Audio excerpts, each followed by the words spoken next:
It's the protest show.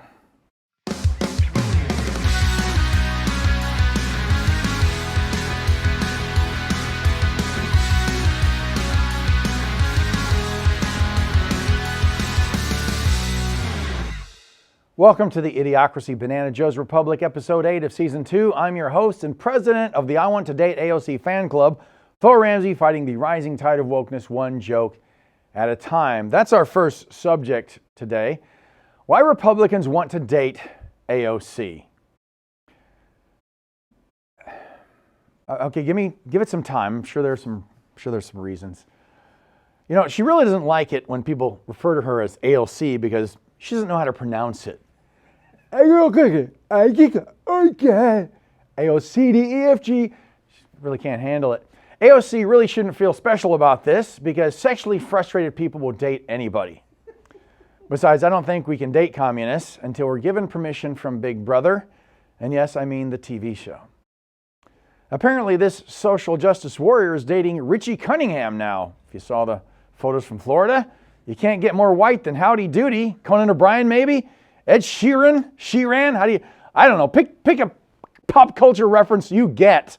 One that I'm not even familiar with, Ed Sheeran. Ron brought that in, so apparently he's a redheaded singer. All I'm going to say is, you better be nice to him, AOC. Don't injure the ginger.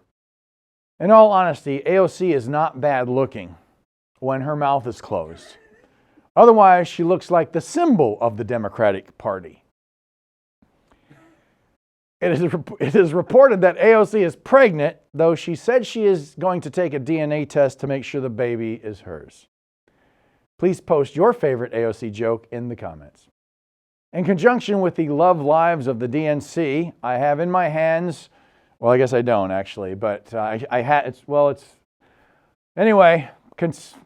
the diary of Ashley Biden. That's all I'm going to tell you.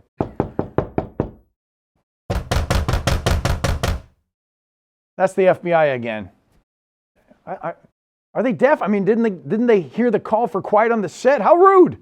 Now, if it's actually Ashley Biden's diary, I don't want to make fun of her. It's the diary of a 38-year-old woman who's in rehab, and I wish her nothing but success in her recovery. But I'm going to continue to make fun of her father because this guy is destroying the country. I mean, you can love him, Ashley. He's your dad, but I can understand, why you did drugs. I might do drugs too if he were my dad. Still, that doesn't mean I'm cutting you any slack, Hunter. Well, after reading various excerpts, here are my top 10 takeaways from Joe Biden's daughter's diary. I've read it so you won't have to. Thank me now in the comments. First, Project Veritas originally had the diary but didn't publish it because they couldn't verify that it was the actual diary of Biden's daughter. That hasn't stopped me. Later, the FBI cuffed a Project Veritas journalist while they searched his home. So I guess it's legit after all. Thanks for the confirmation, FBI enforcement wing of the Biden regime. Oh, I forgot to mention, as the FBI cuffed the Project Veritas journalist, they also stuffed the First Amendment in his mouth to shut him up, which is the only reason he couldn't give the New York Times a quote when they called him about this secret investigation 1 hour later. Stealing a diary appears to be a federal crime, so Timmy, don't do it. All you little brothers need to back off. Stealing a diary appears to be a federal crime, whereas the FBI leaking to the New York Times is just standard governmental procedure. I know you're not supposed to read someone else's diary, but the FBI? Really? I stole my sister's diary when I was a kid, and the FBI never got involved. My dad didn't even care.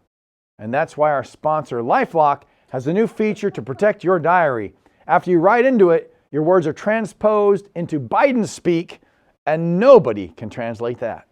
What does FBI stand for anyway? Following Biden's interest?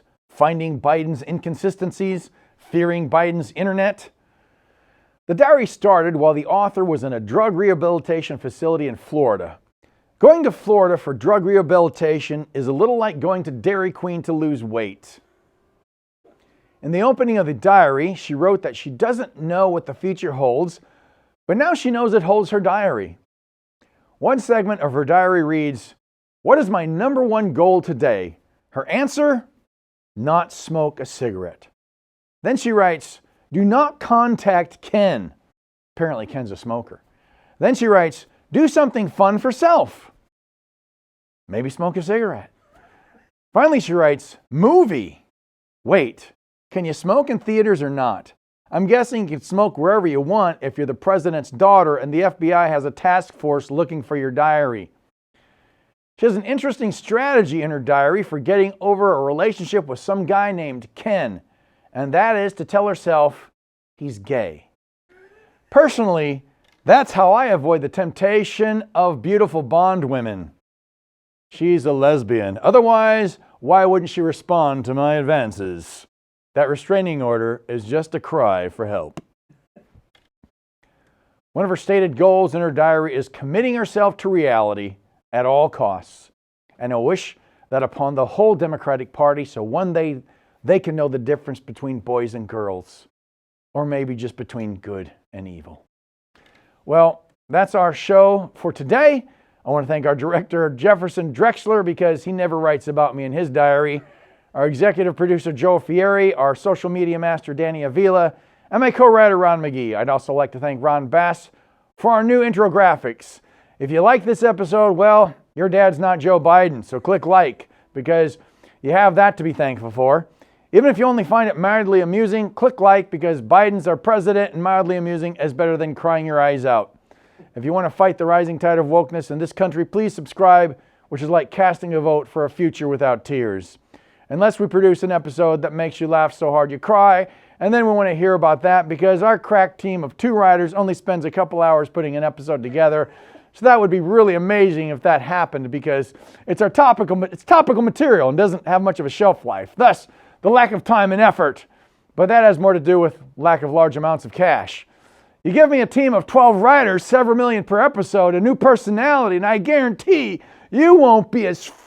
I guarantee we won't be as funny as when we didn't care because there was no money involved. Did that even come out right? Anyway, Phil Ramsey, and I hope you're less welcoming. Hey, if you want to see more episodes, go to ChristianPodcastCentral.com. Do that too.